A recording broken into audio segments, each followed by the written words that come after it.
All right, thanks, Alana. And there is new evidence in a use of force case involving a Cottonwood Heights police officer. Yeah, the officer's use of force ruled not justified in a high-profile case that left a man dead.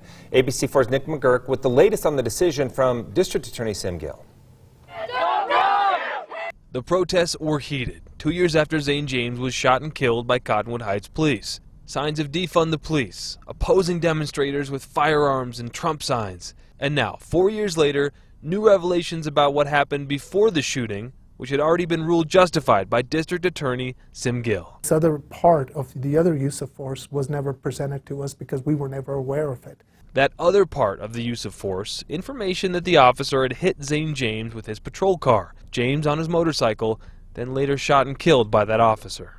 Anytime there's a loss of life, our community has the right to know everything about it. Gill says an internal breakdown in the original investigation somehow led to the collision not being included in the findings. Once the information came up, Gill says it led to the first time in 12 years that he had ever reopened a case. What I objectively know is a collision occurred. I cannot give you the context of how or why, because people may not give me those statements, which their constitutional right to not do that. It's the officer's right not to testify, and that's what he chose, Gill says. Without his testimony, Sim Gill says he can't prove the officer, quote, intentionally, knowingly, or recklessly used deadly force.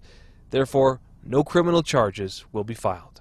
Certainly did not get evidence that indicated that this was done for any nefarious reasons. I don't have evidence of that.